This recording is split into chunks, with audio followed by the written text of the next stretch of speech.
Le président des États-Unis a deux guerres sur les bras et il cherche désespérément un moyen de sortir de ces deux situations.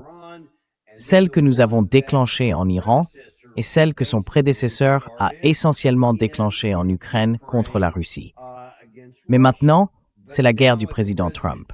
Elle est sur son bureau et il doit trouver comment la gérer, parce que la situation prend clairement une très mauvaise direction. Elle pourrait dégénérer en affrontement entre l'OTAN et la Russie.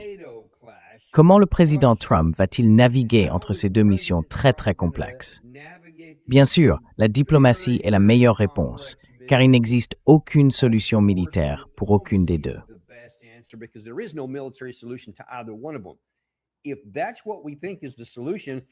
Si c'est ce que nous pensons être la solution, alors nous sommes dans une situation encore plus grave que ce que chacun d'entre nous imagine. Parce que le président Trump est désormais, je pense qu'il faut le dire, atteint de troubles cognitifs. Et je ne sais pas comment nous allons nous en sortir. Si vous pensez que j'exagère, nous allons vous montrer aujourd'hui dans cette émission certains éléments qui en dressent un constat assez sérieux. Et pour nous aider à nous y retrouver, nous recevons de nouveau, après une assez longue absence de notre émission, l'ambassadeur Chas Freeman.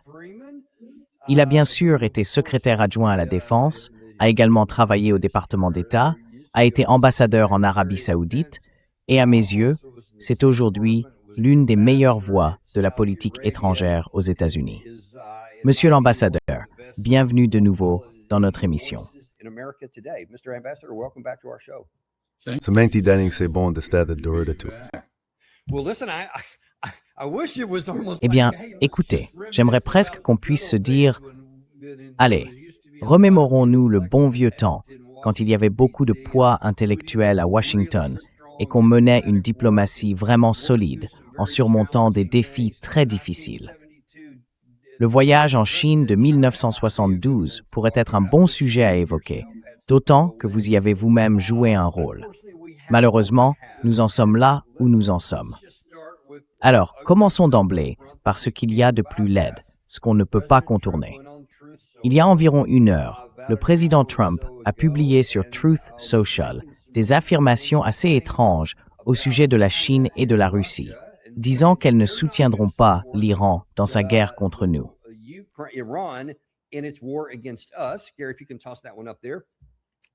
Gary, si vous pouvez afficher celui-là.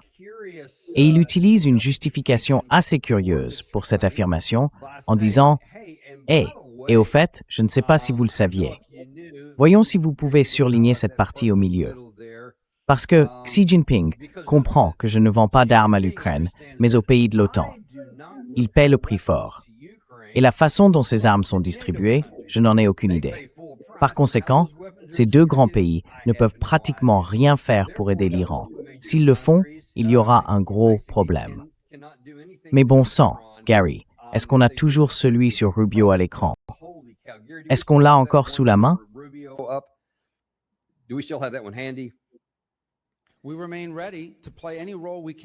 Nous restons prêts à jouer tous les rôles que nous pourrons dans ce contexte pour parvenir à la paix. Car nous pensons que la guerre en Ukraine, une guerre dévastatrice, n'a pas de solution militaire. Elle ne peut être résolue que par la voie diplomatique. Et jusqu'ici, cela n'a rien donné. Je qualifierais cela de défi permanent. Cela étant dit, soyons clairs. Pour être justes et francs, nous ne sommes pas des médiateurs impartiaux dans cette guerre. Nous ne fournissons pas d'armes à la Russie. Nous fournissons des armes uniquement à l'Ukraine. Nous n'imposons pas de sanctions à l'Ukraine. Nous n'imposons des sanctions qu'à la Russie. Nous avons donc clairement choisi un camp. Nous continuons d'ailleurs à vendre des armes à l'Ukraine dans le cadre du programme Purell, sans que cela soit entravé par ce qui s'est passé au Moyen-Orient ou ailleurs. Et écoutez, nous aimerions voir cela aboutir à un règlement négocié. À l'heure actuelle, perspective ne semble pas très bonne.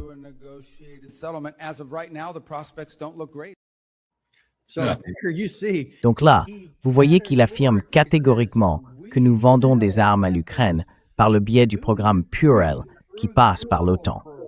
Et puis aujourd'hui, le président Trump dit ceci. Je dois vous le demander, qu'en pensez-vous? What do you make of that?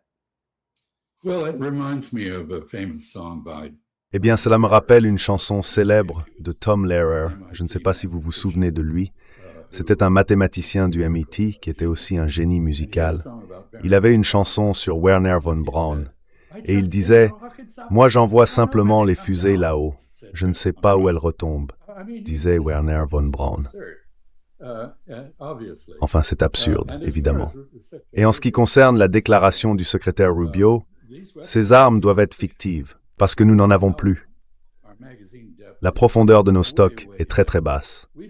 Nous n'avons plus les équipements que nous vendions autrefois à l'Ukraine en passant par les Européens. Nous les épuisons en ce moment même. Nous avons eu 13 nuits de bombardement contre l'Iran, ce qui réduit encore davantage les stocks. Donc au fond, c'est incohérent comme notre politique.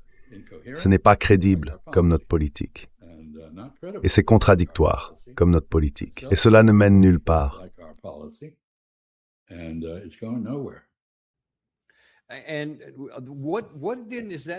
Et qu'est-ce que ça va nous laisser alors? S'il n'y a pas de diplomatie, et que même le 4 juin, le secrétaire Rubio disait déjà « Eh bien, nous ne voyons pas vraiment de voie vers un règlement négocié avec la Russie, parce que nous avons abandonné et rejeté toute diplomatie. » Même dans le cas de l'Iran, ici, nous avions, je ne pensais pas que ce serait possible, mais le 26 février, donc 2 jours avant le début de la guerre, avec une médiation omanaise, ils avaient accepté. Les Iraniens avaient accepté des conditions et de négocier, de discuter de choses comme leur soutien à leur groupe mandataire ou leur programme de missiles à longue portée.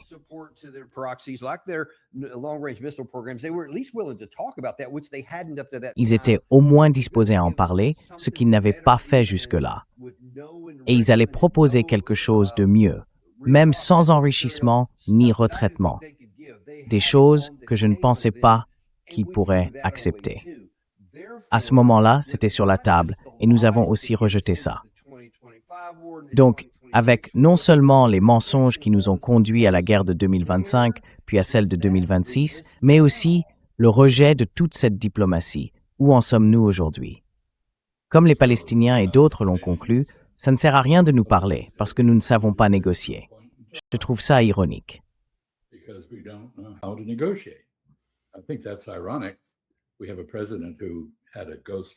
Nous avons un président dont le livre, intitulé « L'art de la négociation », a été écrit par un nègre littéraire. Il est très fort dans l'intimidation transactionnelle. Il ne sait pas parvenir à un accord avec quelqu'un qui a de fortes convictions et qui résiste. Résultat, échec total sur la guerre en Ukraine. À part aliéner les Ukrainiens et nos alliés européens et leur refiler le problème, rien n'a été fait. Il y a eu une réunion à Anchorage. Les Russes pensaient que certains accords de principe avaient été trouvés.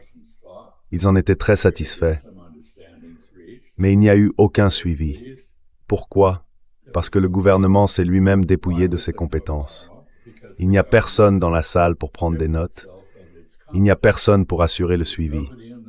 Rien de ce qui semble avoir été convenu n'est mis en œuvre. En fait, personne n'est même capable de se souvenir ou de décrire ce qui a été convenu lors de ces réunions.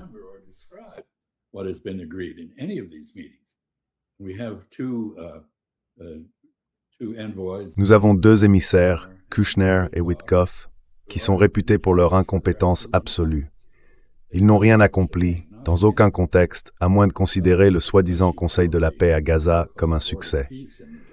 Enfin, c'est essentiellement, ça a été conçu comme une tentative de construire une station balnéaire sur un cimetière rempli de Palestiniens morts.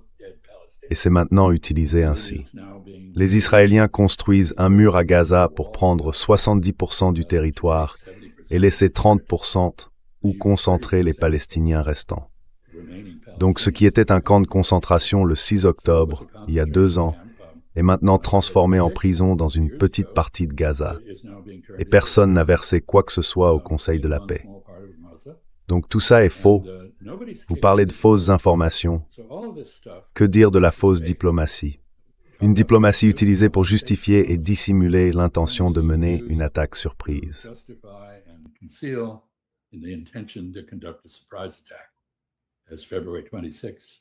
illustrated. Comme l'ont montré le 26 février, le 28 février, nous avons attaqué avec les... Nous avons tué toute la haute direction iranienne, y compris le père du dirigeant actuel, sa femme, sa fille, sa nièce et son gendre. Et nous nous attendons à ce qu'il se montre conciliant et veuille s'asseoir pour discuter avec nous. Non. Les Iraniens ont décidé que ça ne servait à rien de nous parler.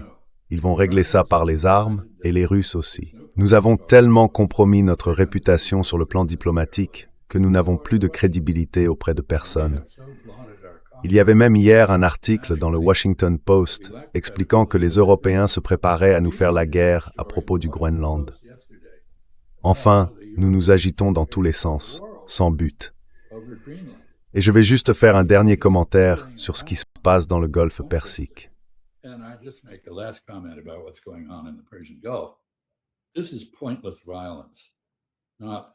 C'est une violence inutile qui ne vise aucune négociation. L'idée complètement fallacieuse, c'est que si l'on frappe les Iraniens assez fort, ils finiront par capituler. Eh bien, cela fait longtemps qu'on les frappe très durement. Est-ce qu'ils montrent le moindre signe de capitulation? Et bien sûr, nous ne communiquons pas nos propres pertes. Mais les Iraniens produisent en fait beaucoup d'images satellitaires qui montrent qu'ils sont très efficaces pour frapper nos bases, nous chasser du Golfe Persique et nous repousser en direction d'Israël. Et je parie qu'ils ont hâte qu'on se concentre là-bas. Ce sera le dénouement, le dernier coup de cette partie. Ils nous auront tous regroupés au même endroit, puis ils nous frapperont de toute leur force. Donc tout cela, c'est du militaire et pas du tout de diplomatie.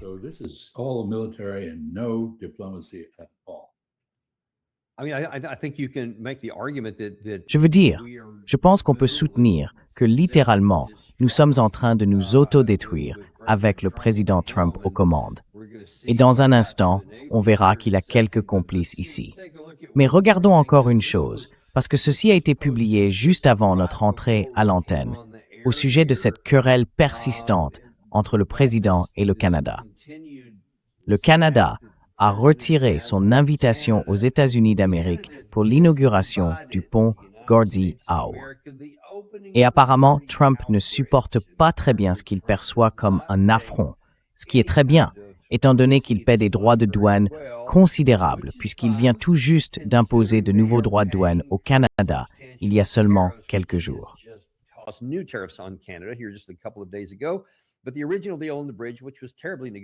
Mais l'accord initial sur le pont, qui avait été terriblement négocié par l'administration précédente, ne tient plus.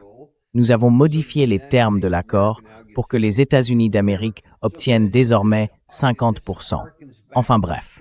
Donc, cela rappelle et montre une dégradation continue, même dans nos relations avec nos proches amis. C'est-à-dire, si un terme ne me plaît pas, comme le JCPOA en 2018, je m'en retire, tout simplement. Maintenant, même avec notre allié le plus proche, si ce terme ne me plaît pas, je vais juste en inventer de nouveaux, et vous n'aurez qu'à les avaler. Qu'en pensez-vous?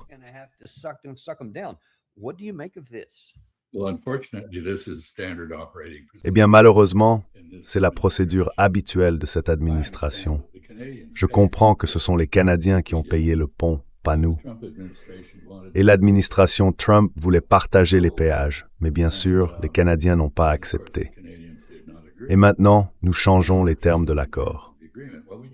Eh bien, nous venons de faire la même chose avec le prétendu accord nucléaire avec l'Arabie saoudite, qui était rempli de toutes sortes de problèmes. Il ne comportait vraiment aucune restriction sur le retraitement de l'uranium. Il n'était pas cohérent avec les autres accords que nous avons conclus. On suppose que la raison pour laquelle nous avons conclu cet accord, c'est essentiellement de soudoyer les Saoudiens pour qu'ils continuent à coopérer avec nous militairement contre l'Iran.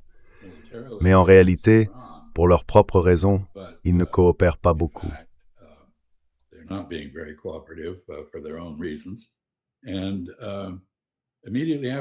Et juste après la signature de l'accord, Donald Trump déclare « Eh bien, il y a une condition supplémentaire. Il ne peut pas entrer en vigueur tant que l'Arabie saoudite n'a pas normalisé ses relations avec Israël. » Or, les sondages en Arabie saoudite montrent que 97 98% de la population sont totalement opposés à toute normalisation avec Israël, compte tenu de son comportement.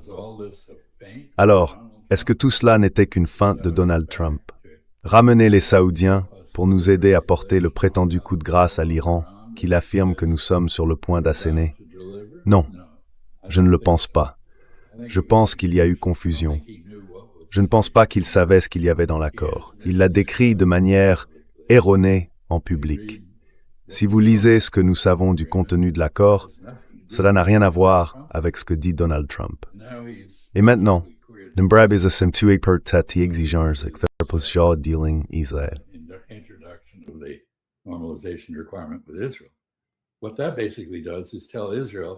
En gros, cela dit d'abord à Israël qu'il est prêt à sacrifier ses intérêts en concluant un accord qu'Israël ne peut pas accepter et qu'il considère comme une menace pour sa sécurité. Il vient de dire aux Iraniens qu'il n'est pas sérieux sur les garanties concernant leur retraitement, parce que s'il peut le faire pour l'Arabie saoudite, pourquoi ne pourrait-il pas le faire pour eux?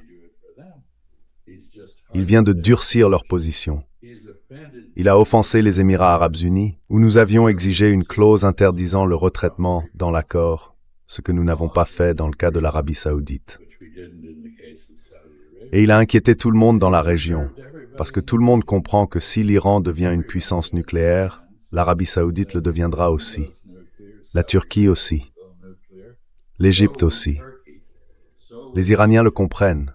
C'est probablement la seule raison pour laquelle ils ne sont pas encore devenus une puissance nucléaire. Ils ne veulent pas se retrouver entourés d'un tas d'autres puissances nucléaires.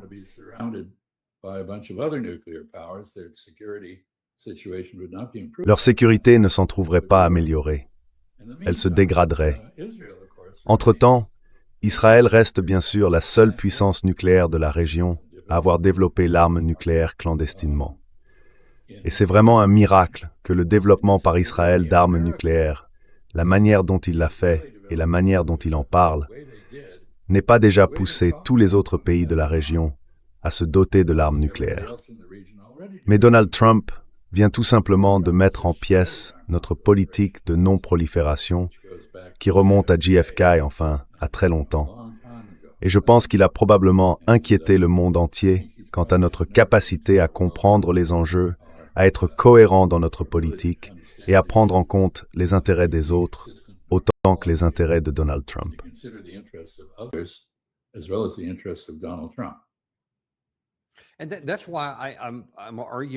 C'est pour ça que je dis qu'il y a un sérieux problème là. Parce que c'est une chose, si vous êtes simplement, enfin, je vais être franc, si vous êtes idiot ou ignorant et que vous ne savez tout simplement pas. Mais là, on dirait plutôt qu'il y a quelque chose qui ne va pas sur le plan cognitif, dans la manière dont les décisions sont prises. Qu'il ait su ou non ce qu'il y avait dans cet accord, il l'a modifié unilatéralement, sans avoir la moindre idée de toutes les conséquences dont vous venez de parler. Et je pense qu'on peut soutenir que c'était la même chose.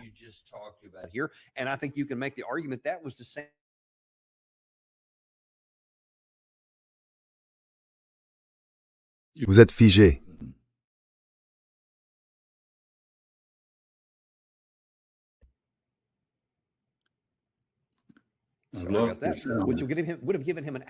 Ce qui lui aurait permis de se sortir de ce problème, parce qu'à ce moment-là, le détroit aurait été rouvert. Mais ensuite, dès la toute première partie de ce texte, au bout de 7 jours, dans le détroit d'Ormuz, le paragraphe 5 disait sans équivoque que l'Iran pouvait décider pendant 60 jours de la manière dont cela allait se faire, et qu'ensuite, l'Iran et Oman s'en chargeraient à partir de là. Aucun rôle, quel qu'il soit, pour les États-Unis. Nous avions un corridor sud, Oman, qui est à l'origine de tout ce problème, et ainsi de suite, alors que cela n'aurait jamais dû arriver. Donc cela contredisait directement nos propres intérêts, contredisait ce que le président Trump lui-même avait signé. Cela montre donc qu'il n'y a littéralement personne qui ne soit prêt à saboter dans le cadre d'un accord.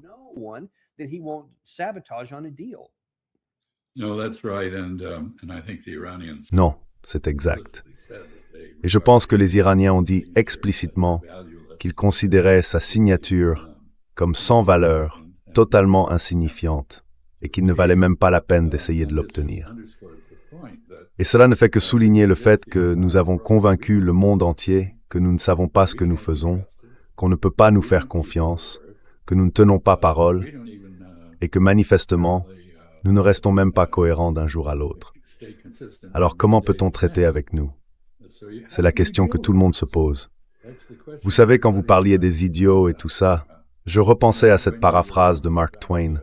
Supposons que vous soyez un idiot. Supposons que vous soyez Donald Trump. Oh, je me répète. Suppose you were Donald Trump. Oh, I repeat myself.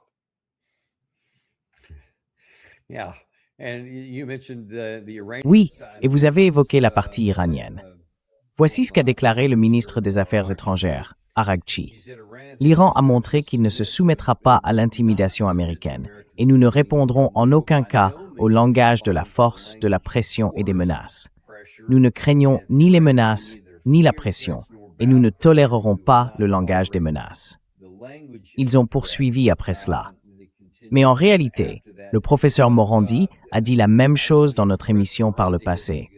Ils ne font confiance à rien. En fait, je me souviens qu'avant la signature du protocole d'accord, il disait aussi que, compte tenu de tout ce qui s'était passé jusque-là, ils n'avaient aucune confiance. Et il a dit que c'était pour cela qu'il restait disposé à aller négocier, à condition qu'il y ait des mesures pour instaurer la confiance et qu'on donne quelque chose d'emblée. La réduction des sanctions sur l'énergie et le déblocage des fonds gelés.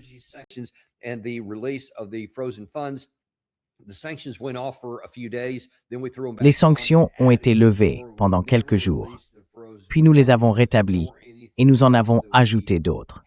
Nous n'avons jamais débloqué les fonds gelés, ni quoi que ce soit d'autre que nous détenions. Alors même maintenant, aidez-moi à comprendre au mieux, de votre point de vue ou de ce que vous savez du côté iranien. Étant donné que toute l'affaire du protocole d'accord s'est désintégrée et a échoué, sur quelle base pourrait-il encore accepter cette prétendue proposition d'un nouveau cessez-le-feu de 10 jours, dans l'espoir d'obtenir autre chose en retour? Y a-t-il une raison pour laquelle ils essaieraient seulement de le faire? No, of course not, because they understand that Non, bien sûr que non, parce qu'ils comprennent que ce serait un répit, une occasion pour nous de mettre nos forces en place afin de les attaquer de nouveau. C'est ainsi qu'ils l'interprètent. Et vous savez, nous avons abordé l'Iran non pas pour négocier, mais un peu comme un racket de protection mafieux s'adresse à quelqu'un. Vous savez, joli petit pays, jolie civilisation que vous avez là. Ce serait vraiment dommage qu'on soit obligé de le détruire. Alors, vous feriez mieux de faire ce qu'on vous dit. Vous feriez mieux de faire ce qu'on veut, sinon on va continuer à vous bombarder. On va vous tirer dessus. Et il y a, vous savez, une certaine partialité ici. Je déplore la mort de militaires américains en Jordanie. Au moins 4. Bien sûr, les chiffres que le Pentagone publie sont entièrement fictifs.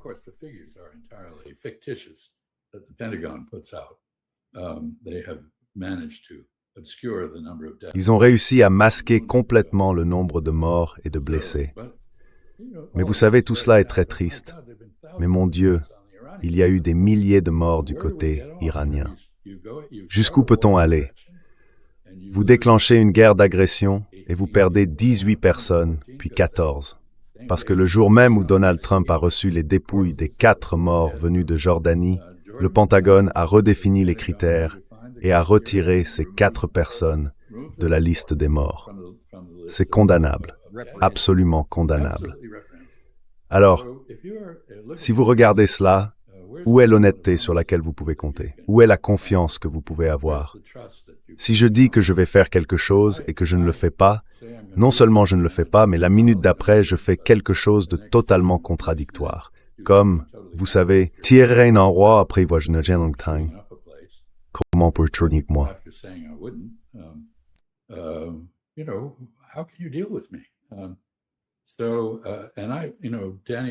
Donc vous savez, Danny, le style de cette administration n'est pas seulement autodestructeur, elle a aussi démantelé nos capacités diplomatiques. Le département d'État a été vidé de sa substance. Marco Rubio prétend être le secrétaire d'État, mais il ne se comporte pas comme tel. Il est aussi conseiller à la sécurité nationale, mais il ne coordonne pas la politique alors que c'est précisément ce que le Conseil de sécurité nationale est censé faire. Le personnel qui y reste semble entièrement occupé à se couvrir politiquement sur le plan intérieur, plutôt qu'à accomplir quoi que ce soit à l'étranger. Il est l'archiviste national, mais plus personne ne met rien par écrit. Donc aucune archive n'est produite. So there aren't any archives being produced. And I guess he's the head of USAID. Et je suppose qu'il dirige l'USAID, dont nous venons de découvrir qu'elle aurait été très utile pour faire face à des choses comme Ebola en Afrique, qui est totalement hors de contrôle. Tous ces garde-fous que nous avions mis en place avec tant de soin pendant des décennies ont été supprimés. Cette administration a commencé par une attaque contre les institutions gouvernementales via le Doge, ce qui me rappelle, moi qui ai beaucoup d'expérience de la Chine, rien tant que la grande révolution culturelle prolétarienne. Sauf que celle-ci, c'était la grande révolution culturelle plutocratique. Des milliardaires qui n'avaient aucune idée de ce qu'ils faisaient et qui cassaient tout. Et nous en payons le prix partout, sur le plan intérieur comme international, notamment dans nos relations avec les grandes puissances. In terms of our relations with great powers, do you think Xi Jinping to trust Donald Trump? Pensez-vous que Xi Jinping puisse faire confiance à Donald Trump? Pensez-vous qu'il estime que nous avons un gouvernement compétent, capable d'appliquer réellement un accord de manière cohérente et fiable? Je ne le pense pas. Et je sais que Vladimir Poutine ne le croit pas. Et je sais que Moscou ne le croit pas non plus. Je veux dire, je ne suis même pas sûr que les Israéliens aient compris que nous venons de les lâcher sur le dossier nucléaire de leur point de vue. Et qu'est-ce que ça leur dit sur notre fiabilité? Sommes-nous un allié ou sommes-nous déterminés à appliquer la célèbre formule d'Henry Kissinger? Être un ennemi des États-Unis est problématique, mais en être un ami peut être mortel, fatal.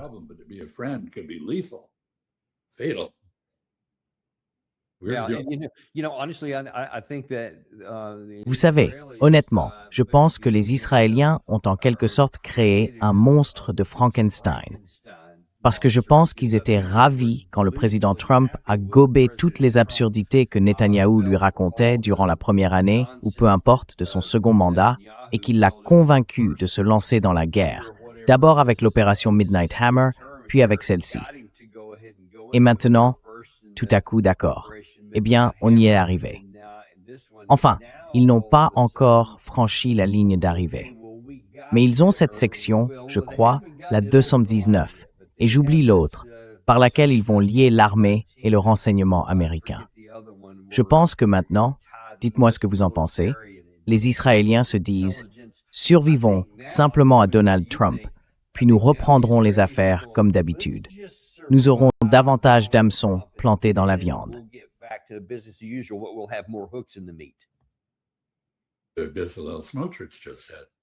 C'est ce que Smotrich vient de dire.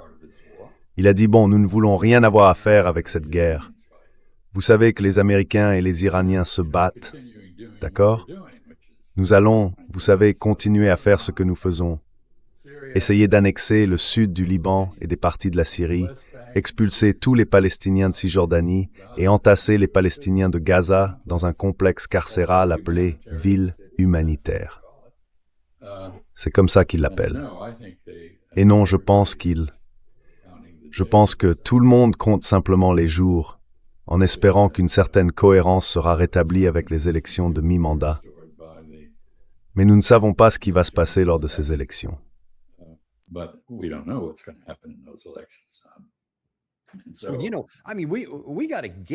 Donc, vous savez, enfin, il faut d'abord réussir à l'atteindre, si je peux être franc. C'est la mentalité du type qui a pris les décisions. On vient de vous montrer précisément certaines de ses déclarations, les accords qu'il a défaits, et ainsi de suite. Ça suffit probablement à lui seul.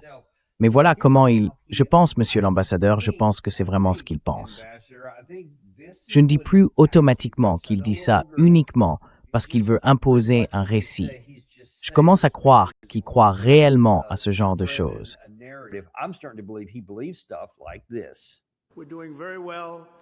Nous nous en sortons très bien face à la République islamique d'Iran. Nous nous en sortons extrêmement bien. Ils aimeraient faire quelque chose. Mais je dis qu'ils ne sont pas encore prêts.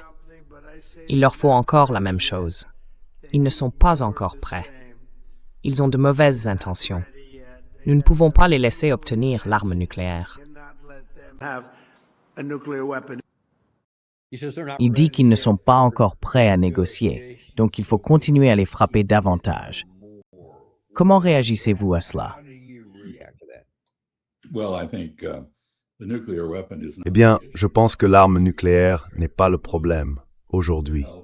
Le problème, c'est le détroit d'Ormuz, la santé de l'économie américaine et de l'économie mondiale. Quant à l'arme nucléaire, nous venons d'éliminer tous les dirigeants iraniens qui y étaient opposés.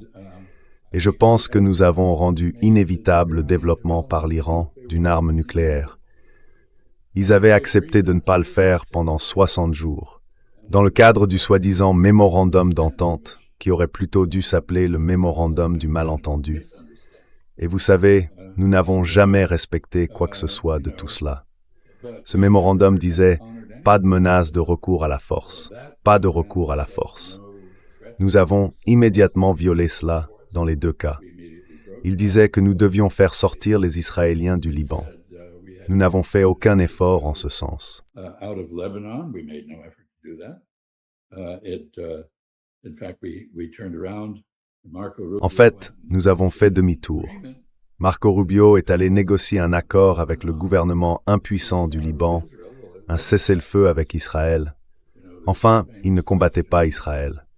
Vous savez, il y a cette célèbre question que les gens posent à propos des Français. Combien faut-il de Français pour défendre Paris? Et la réponse, c'est que personne ne le sait, ils n'ont jamais essayé. Eh bien, dans le cas du Liban, combien de soldats de l'armée libanaise faut-il pour défendre le Liban? Personne ne le sait. Ils n'ont jamais essayé. Ceux qui combattent pour le Liban, c'est le Hezbollah.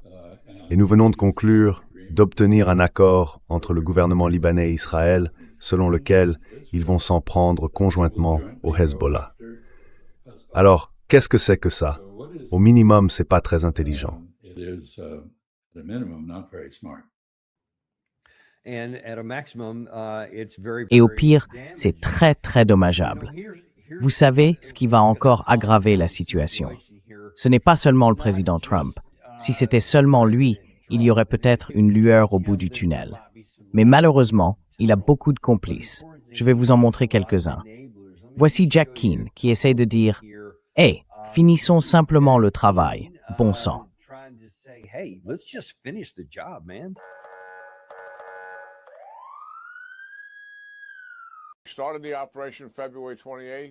L'opération a commencé le 28 février. Ils ont fermé les détroits le 2 mars.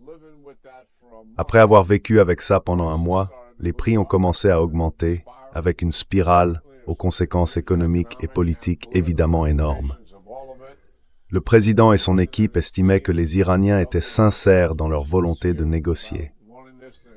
Nous avons donc entamé une série de négociations qui a duré plus de 90 jours. Nous avons même abouti à un accord signé appelé le protocole d'accord, qui ne contenait qu'un seul engagement.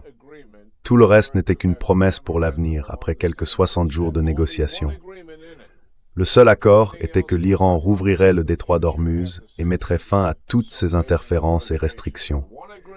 Les États-Unis lèveraient leur blocus. Nous avons levé le blocus.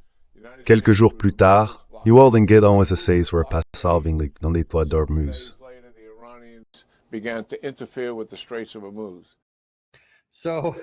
C'est une interprétation plutôt créative des choses. Je suis presque certain qu'il y avait 14 points là-dedans, et je crois qu'il n'y en avait pas qu'un seul pour les États-Unis. Qu'en pensez-vous? You know, I think that's a complete distortion of the Vous savez, je pense que c'est une déformation totale, dans la mesure où il y a eu le moindre accord. En réalité, le protocole d'accord, comme c'est généralement le cas, n'était un accord sur rien d'autre qu'une déclaration d'intention de poursuivre une négociation. Et pendant cette période de négociation, l'Iran devait gérer le trafic dans le détroit d'Ormuz sans imposer de péage ni de droits. Ils ne l'ont pas fait. Nous avons alors commencé à essayer de nous insérer dans la situation.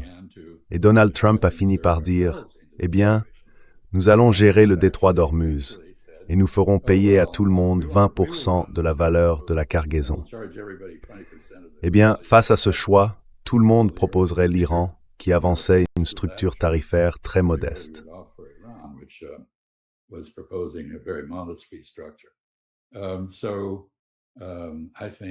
Donc je pense que nous avons un problème avec des gens comme le général Keane et d'autres courtisans autour du président. Je ne sais même pas s'il est conscient si les militaires ont eu le courage de lui parler directement des dégâts considérables que nous causons à notre capacité à répondre à des crises éventuelles partout dans le monde. Vous savez, enfin depuis des années, tout le monde dit que nous devrions nous tourner vers l'Asie, face à la Chine, qui représente le principal défi pour notre position mondiale, et que nous devrions réduire notre présence en Asie occidentale au Moyen-Orient. Nous faisons l'inverse, exactement l'inverse. Non seulement nous faisons l'inverse, mais nous nous assurons que s'il y a une crise autour de Taïwan, nous ne serons pas capables d'y répondre efficacement.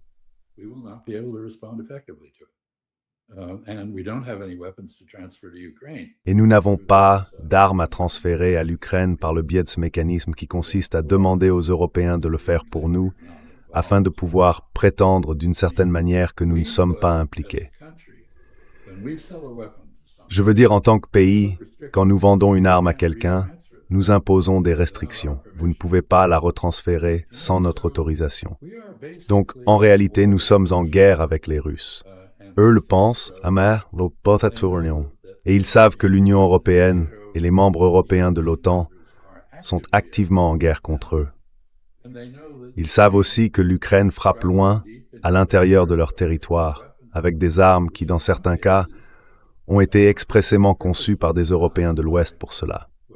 Je pense que les Britanniques en particulier ont conçu quelques systèmes d'armes à longue portée pour l'Ukraine.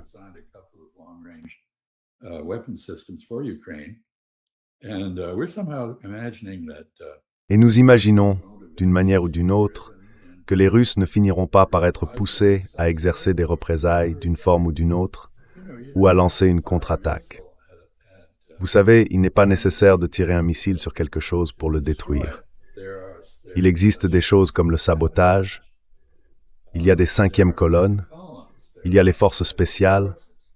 Je me souviens très bien que, lorsque j'étais ambassadeur en Arabie Saoudite, alors que nous étions tous les deux sur ce théâtre d'opération, nous étions très préoccupés par le fait que Saddam Hussein puisse faire entrer une arme biologique de l'anthrax en Arabie Saoudite. Il y a même eu un rapport de renseignement selon lequel 2 avions irakiens transportant de l'anthrax avaient été interceptés au-dessus du golfe Persique et abattus.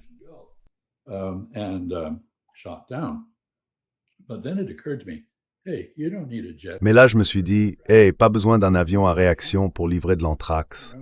On peut utiliser un chameau, on peut utiliser une valise. Pas besoin de faire dans la haute technologie. » Alors je pense qu'on est vraiment en train de jouer avec une extension de la guerre en Europe qui pourrait être très très destructrice et dangereuse, avant même d'en arriver au point où l'on entend déjà beaucoup de propos inconsidérés sur les armes nucléaires. Dans différents contextes, des armes nucléaires tactiques à utiliser contre la Chine, des armes nucléaires sous une forme ou une autre que les Russes utiliseraient contre qui que ce soit en Europe occidentale ou en Ukraine. Vous savez, tout cela devient incontrôlable. On a perdu la raison.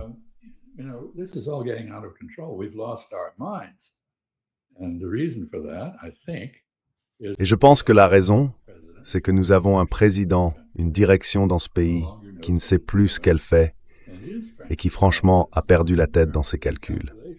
Vous frappez quelqu'un sans arrêt. Je suppose que, dans une cour d'école, il y a peut-être 1 ou 2 personnes qui, si vous les frappez assez longtemps, sont lâches et s'enfuient. Mais la plupart du temps, quand vous frappez les gens, ils se mettent en colère et ripostent.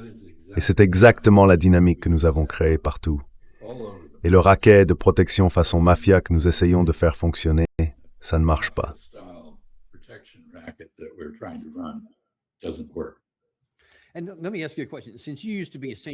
Et laissez-moi vous poser une question. Vous avez été haut responsable à la fois au Pentagone et au département d'État. Vous avez donc, en quelque sorte, les deux côtés de cette perspective, par expérience personnelle. Si on parle simplement du président Trump et du fait qu'il perd ses capacités cognitives, comme je l'ai dit il y a une seconde, c'est inquiétant. Mais comment expliquer quelque chose comme ce que je vais vous montrer ici, quand une personne qui a été général 3 étoiles, ancien commandant de division de la 82e division aéroportée, rien de moins, et qui a aussi été conseiller à la sécurité nationale du vice-président lors du premier mandat de Trump, dit des choses comme celles que dit ici le général Kellogg.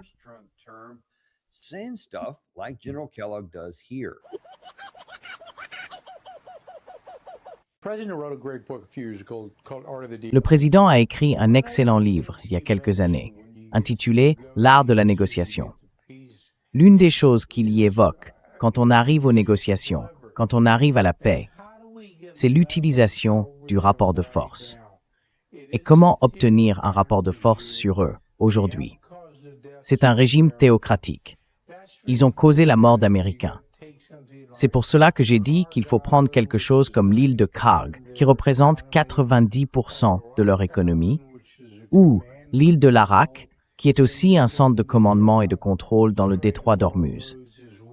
Ce n'est pas parce que je pense que c'est formidable d'aller se battre, parce que j'y ai été, et je sais ce que cela implique. Mais le fait est que je veux donner au président un rapport de force.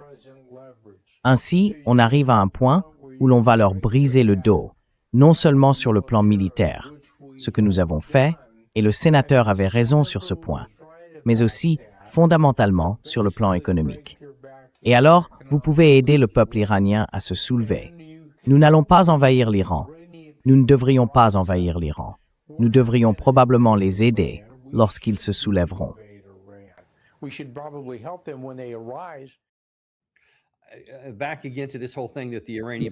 Encore, cette idée que le peuple iranien va se soulever. Je ne sais pas comment ça est revenu dans la discussion, mais bon sang, on va prendre l'île de Kharg. Je veux dire, il a seulement regardé une carte. S'il était sous-lieutenant, je dirais, « Mon gars, vous avez un sérieux problème. » Mais comment pense-t-il que ça va renforcer notre position dans les négociations, alors qu'il parle de quelque chose qui, militairement, serait suicidaire pour notre camp?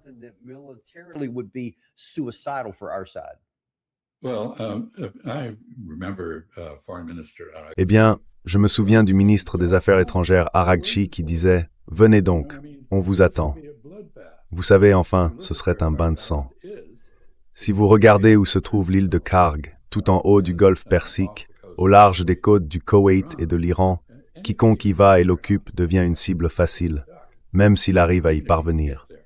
J'imagine la 82e division aéroportée faisant un largage sur l'île de Kharg. Je parie que ce serait amusant. Bref, je me demande, pour moi cela relève d'une incompétence militaire totale, à laquelle s'ajoute une interprétation ridicule de qui dispose d'un quelconque levier. Oui, voilà. Enfin, regardez ça. L'Iran est à droite, cette grande masse terrestre. Vous êtes au milieu de nulle part. C'est militairement illettré, mais c'est aussi une incompréhension totale de la situation. Nous avons détruit l'armée iranienne. Eh bien alors, comment diable utilisent-ils les quelques 1600 kilomètres de côte qu'ils ont sur le golfe Persique pour contrôler la navigation? Qu'est-ce que nous croyons avoir fait? Vous savez, nous avons... Voici nos bases qui ont remonté de toucher Petzete Fort Gin et Faring. Eh bien, exactement. Et ils continuent d'être frappés. Et il semble que pendant que nous manquons de munitions et de capacités d'interception, les Iraniens, eux, n'ont pas commencé à en manquer. Ils ont conservé une grande partie de leur arsenal initial. Ils fabriquent aussi sous terre. Donc nous épuisons nos armes, tandis qu'eux restent sans doute à niveau, tout en ripostant contre nous. Et je pense qu'ils attendent que nous nous concentrions en Israël pour lancer un coup décisif. Ils ne sont pas stupides. Je ne pense pas que le général Kellogg aurait dépassé le grade de sergent dans l'armée iranienne.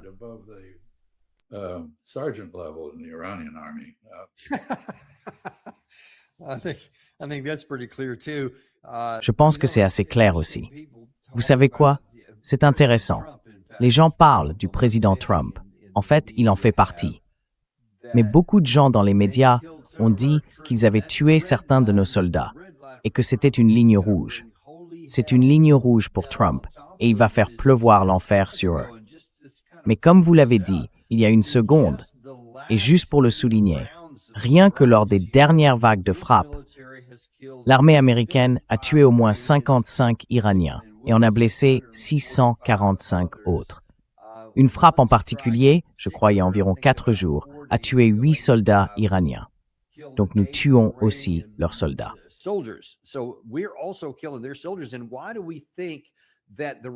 Et pourquoi pensons-nous que la réaction que nous avons quand nous voyons des soldats américains tués ne sera pas la même que celle des Iraniens quand ils verront leur pays frappé? Pas seulement leurs soldats tués, mais aussi des civils, des ponts détruits, des centrales électriques, des usines de dessalement, tout ça. Pourquoi pensons-nous, pour revenir encore une fois au général Kellogg, que cela va amener la nation iranienne? Compte tenu de sa culture et de ses 3000 ans d'histoire, j'aimerais que vous en parliez un peu, à se soumettre à nous.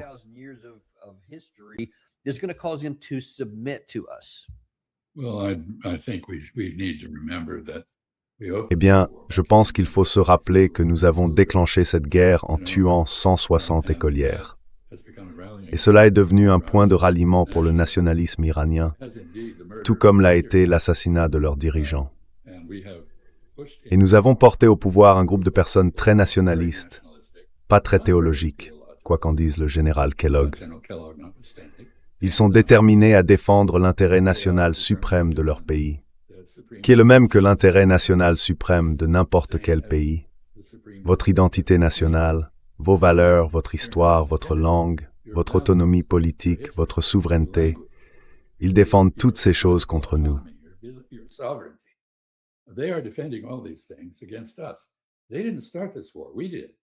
Ils n'ont pas commencé cette guerre. C'est nous.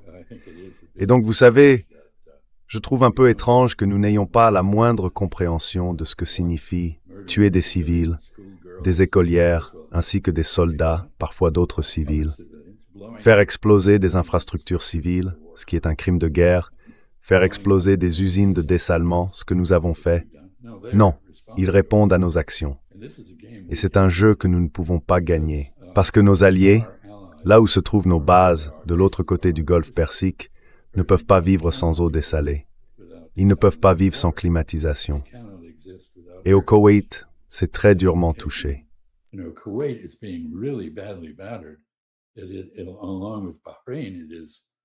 Avec Bahreïn, c'est toujours le cas pour certaines forces américaines.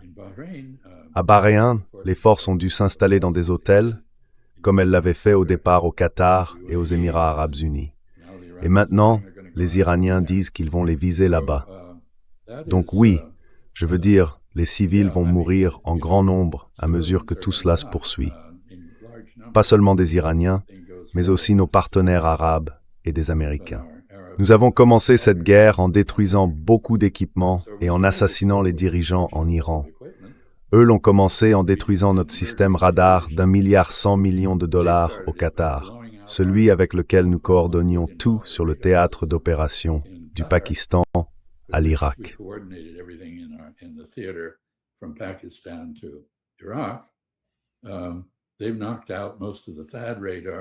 Ils ont mis hors service la plupart des radars THAAD, des radars Patriot. Ils ont épuisé nos stocks. Au cours des 5 premiers jours de cette guerre, nous avons consommé 80% de notre inventaire de Patriot. Il n'y en a plus. Et les équipements qui ont été détruits demandent entre 2 et 4 ou 5 ans pour être remplacés, même avec l'augmentation de la production que le soi-disant ministère de la Guerre veut injecter chez ses fabricants d'armes. Donc, on parle d'un affaiblissement des États-Unis pour une période qui ira bien au-delà du second avènement de Donald Trump. Le prochain président devra gérer les conséquences d'une armée américaine bien plus faible, beaucoup moins capable.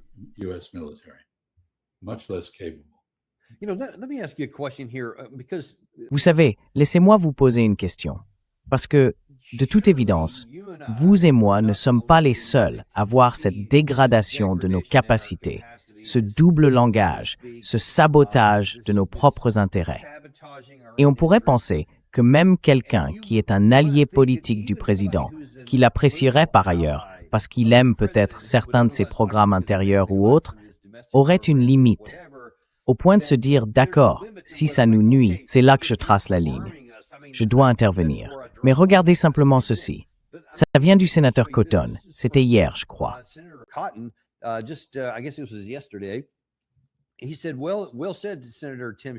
Il a dit, bien dit, sénateur Tim Sheehy, de la crise des otages autour de Khobar, le régime iranien a tué et mutilé des milliers d'Américains. Le président Trump a raison de finir le travail. Et comme cela devrait désormais être évident, même pour un néophyte qui ne connaît rien aux affaires militaires, nous ne pouvons pas finir le travail parce que nous n'en avons pas les capacités. Eux peuvent lui survivre et nous faire davantage de mal. Alors, pourquoi quelqu'un comme le sénateur Cotton, qui a d'ailleurs été un temps considéré pour le poste de secrétaire à la Défense, quelqu'un qui est censé connaître un peu les affaires internationales, dit-il des choses comme ça alors que c'est manifestement impossible à faire?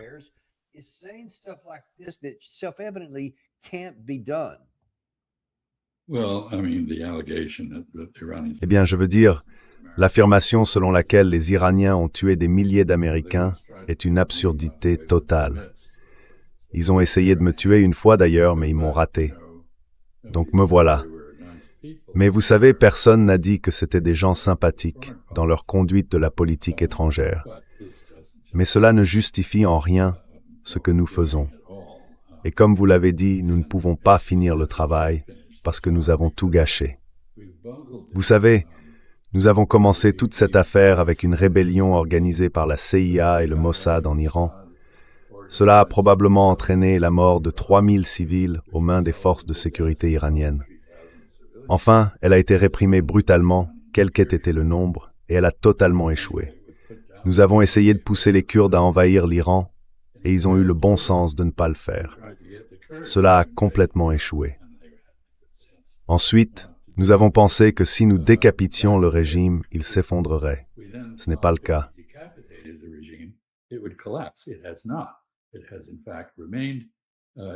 En fait, il est resté en place, et à certains égards, il est même devenu plus fort et plus uni.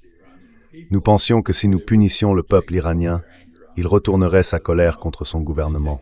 Mais non, il la retourne contre nous. Du début à la fin, cela a donc été une incroyable succession d'erreurs de jugement et d'actions mal calculées. Et maintenant, nous avons une administration, et les gens que vous avez invités, Kellogg, Keane et d'autres, qui plaident pour davantage de la même chose. Le président dit qu'il leur faut davantage de la même chose. Eh bien, c'est la définition de la folie. Quelque chose ne marche pas, alors on en fait encore plus. Exactement. Et qu'est-ce qui se passe alors? Davantage de la même chose. Alors, vous voulez maintenir ce régime au pouvoir en Iran? Nous venons de trouver la meilleure façon possible de le faire. C'est un peu comme le régime de Castro. Il n'aurait peut-être pas survécu à Cuba si nous n'avions pas mené le débarquement de la baie des cochons.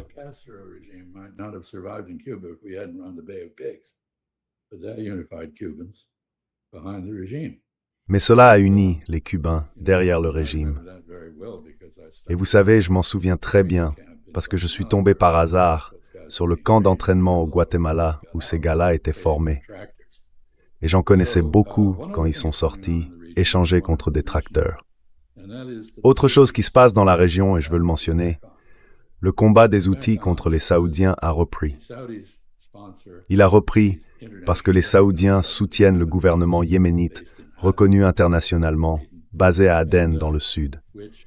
Ce gouvernement a affirmé son contrôle souverain de l'espace aérien et a donc essayé d'empêcher un avion iranien d'emmener une délégation yéménite de Sanaa, les Houthis, à Téhéran pour les funérailles du défunt Ayatollah Ali Khamenei.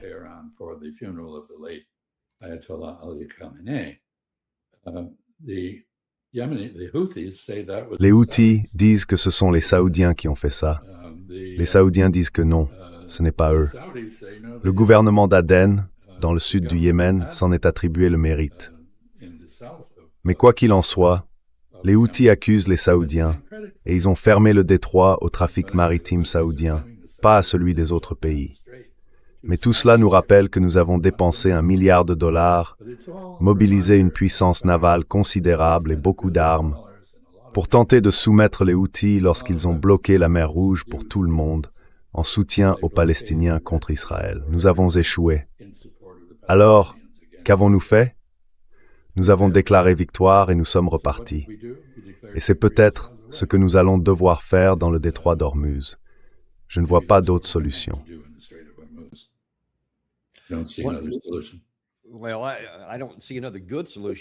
Eh bien, je ne vois pas d'autre bonne solution. Mais je n'arrive tout simplement pas à imaginer Trump faire ça. Je veux dire, il avait l'occasion rêvée de se retirer et de revendiquer une victoire avec le protocole d'accord, aussi compliqué que cela aurait été. Et il a saboté cette possibilité. Donc, j'ai du mal à voir quelle autre solution Trump pourrait exister, puisqu'il a déjà essayé l'accord et qu'il parle d'eux comme s'ils étaient maléfiques, et ainsi de suite. Jusqu'où ça peut-il aller, d'après ce que vous voyez, et compte tenu de ces acteurs en présence?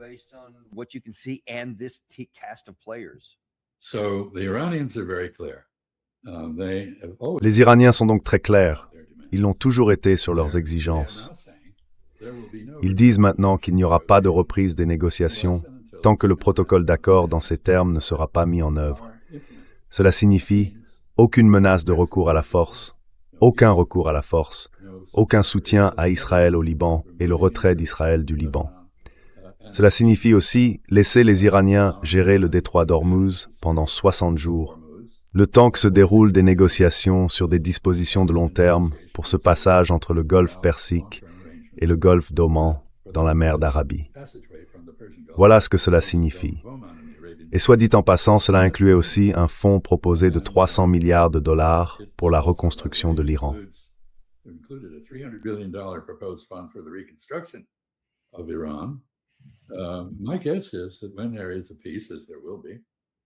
Je pense que lorsqu'il y aura la paix, et il y en aura une, la reconstruction sera financée par les Arabes du Golfe, et ils n'investiront pas aux États-Unis.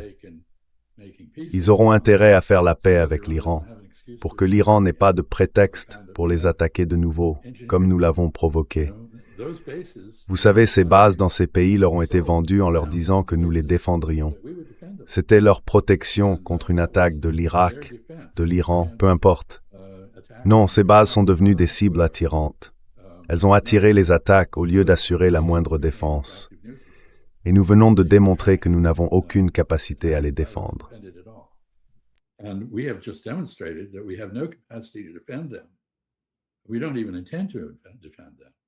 Nous n'avons même pas l'intention de les défendre. Notre priorité, c'est la défense d'Israël, pas la leur. Alors quand ils ont demandé à être réapprovisionnés en munitions épuisées, nous avons dit « Désolé, elles doivent aller à Israël ». Donc, nous venons tout simplement de détruire totalement notre relation avec ces pays. Pour l'instant, ils restent avec nous parce qu'ils n'ont nulle part ailleurs où aller. Mais dès qu'ils auront la possibilité de s'éloigner de nous, ils le feront. Et on le voit parfois dans le comportement du Qatar, de l'Arabie saoudite, et en particulier lorsqu'ils refusent l'usage de leur espace aérien ou de leurs installations sur leur territoire pour soutenir notre agression contre l'Iran. Ils ne veulent pas en faire partie.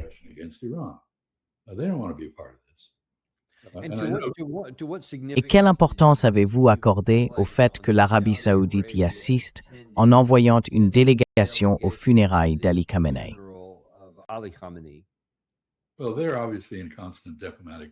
Eh bien, ils sont évidemment en contact diplomatique permanent. Ils parlent de l'ordre d'après-guerre. Tous les pays arabes le font, vous savez, mais ils ne le rendent pas public. Or, le vice-ministre saoudien des Affaires étrangères était à Téhéran peu de temps avant cette attaque. Et avec l'aide de l'Irak, d'Oman et de la Chine, ils ont recollé les morceaux avec l'Iran. Maintenant, l'Iran les bombarde les bases où ils ont autorisé les Américains à opérer, notamment la base aérienne Prince Sultan à Al-Kharj, au sud de Riyad.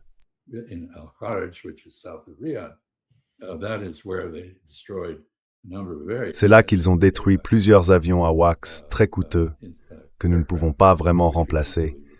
Ils valent environ un demi-milliard de dollars pièce. Donc oui, les Saoudiens sont en colère contre les Iraniens.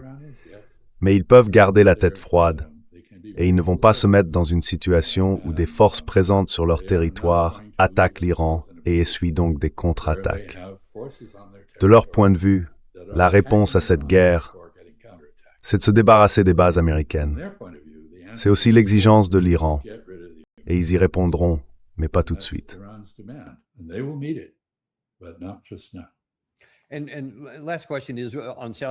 Et dernière question sur l'Arabie saoudite. Comment comprenez-vous la manière dont ils essayent d'atténuer les conséquences de la fermeture apparente du détroit de Bab el-Mandeb et de la partie sud de la mer Rouge? Je crois comprendre qu'ils tentent d'utiliser des oléoducs supplémentaires qui existent déjà, mais ils sont déjà pratiquement à pleine capacité. Alors, combien de temps l'Arabie saoudite peut-elle supporter que ce passage reste fermé? Normalement, entre 4 et 7 millions de barils par jour y transitaient. Comment vont-ils atténuer cela?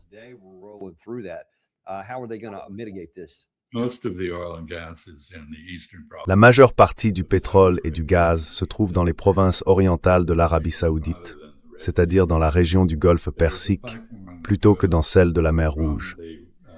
Il existe un oléoduc qui relie la côte est saoudienne à la côte ouest, jusqu'à un port appelé Yanbu. C'est une ville industrielle dotée d'un port et de raffineries. Cet oléoduc a servi à exporter environ 4,5 millions de barils de pétrole par jour, via le détroit de Bab el-Mandeb jusqu'à Yanbu. La fermeture du détroit de Bab el-Mandeb à la navigation saoudienne et aux navires liés à l'Arabie saoudite, ce qui inclut d'ailleurs les porte-conteneurs à destination de l'Arabie saoudite, et pas seulement le pétrole qui en sort, oblige désormais les Saoudiens à passer par le canal de Suez pour expédier leurs marchandises. Or, le canal de Suez ne peut pas accueillir les très grands superpétroliers.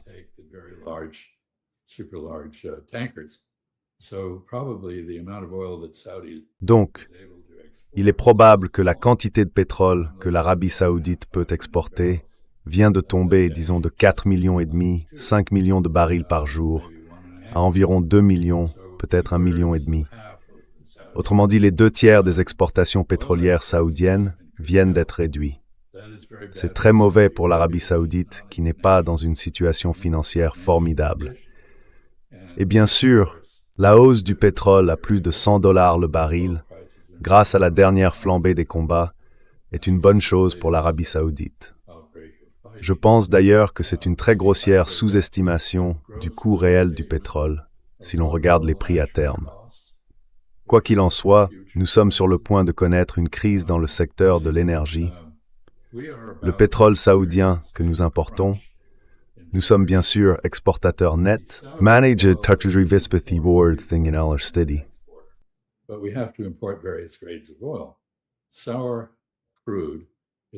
Le pétrole brut acide est indispensable pour produire deux choses. Le diesel, dont dépend notre secteur du transport routier, et le carburant aviation, dont dépend notre système de transport en dehors des camions et des automobiles. Et nous sommes sur le point de perdre nos approvisionnements pour les deux. Le transport routier va donc devenir énormément plus coûteux. Cela va alimenter l'inflation. Et bien sûr, comme le montre ce graphique, nous avons puisé dans notre réserve stratégique de pétrole au point de nous retrouver presque au bas des capacités des réservoirs. On ne peut pas vider entièrement les réservoirs, sinon ils deviennent inutilisables. Donc vous savez, on est peut-être à une semaine de ça. Et ce n'est pas comme si Donald Trump ne le savait pas. C'est pour ça qu'il agit de manière désespérée. Mais il n'a pas de réponse. Il n'obtiendra pas la reddition des Iraniens, quelles que soient les circonstances. Et ils ne reviendront même pas à la table des négociations, tant que de leur point de vue, nous ne tiendrons pas parole. Et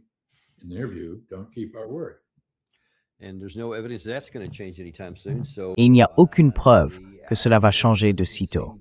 Donc l'issue ne semble pas près de changer non plus. Il faudra attendre de voir dans quelle direction cela va évoluer. Mais comme toujours, nous vous sommes très reconnaissants pour vos éclairages et en particulier pour votre expérience de la région que vous avez partagée avec nous aujourd'hui. Merci beaucoup pour cela. Eh bien, merci Daniel. Et nous vous apprécions aussi. N'oubliez pas de mettre un j'aime et de vous abonner si ce n'est pas déjà fait avant de partir. Nous continuerons à suivre tout cela. S'il se passe quoi que ce soit ce week-end, comme nous l'avons fait jusqu'ici, nous vous en informerons bien sûr. Sinon, rendez-vous dans le prochain épisode de Daniel Davis Deep Dive. Vous savez, je n'essaie pas de vous convaincre d'acheter de l'or, ni de vous dire comment gérer votre portefeuille d'actions. Mais il y a une façon de nous aider. Abonnez-vous, cliquez sur le bouton j'aime et partagez ceci avec quelqu'un que vous aimez. That like button and share this with somebody you love.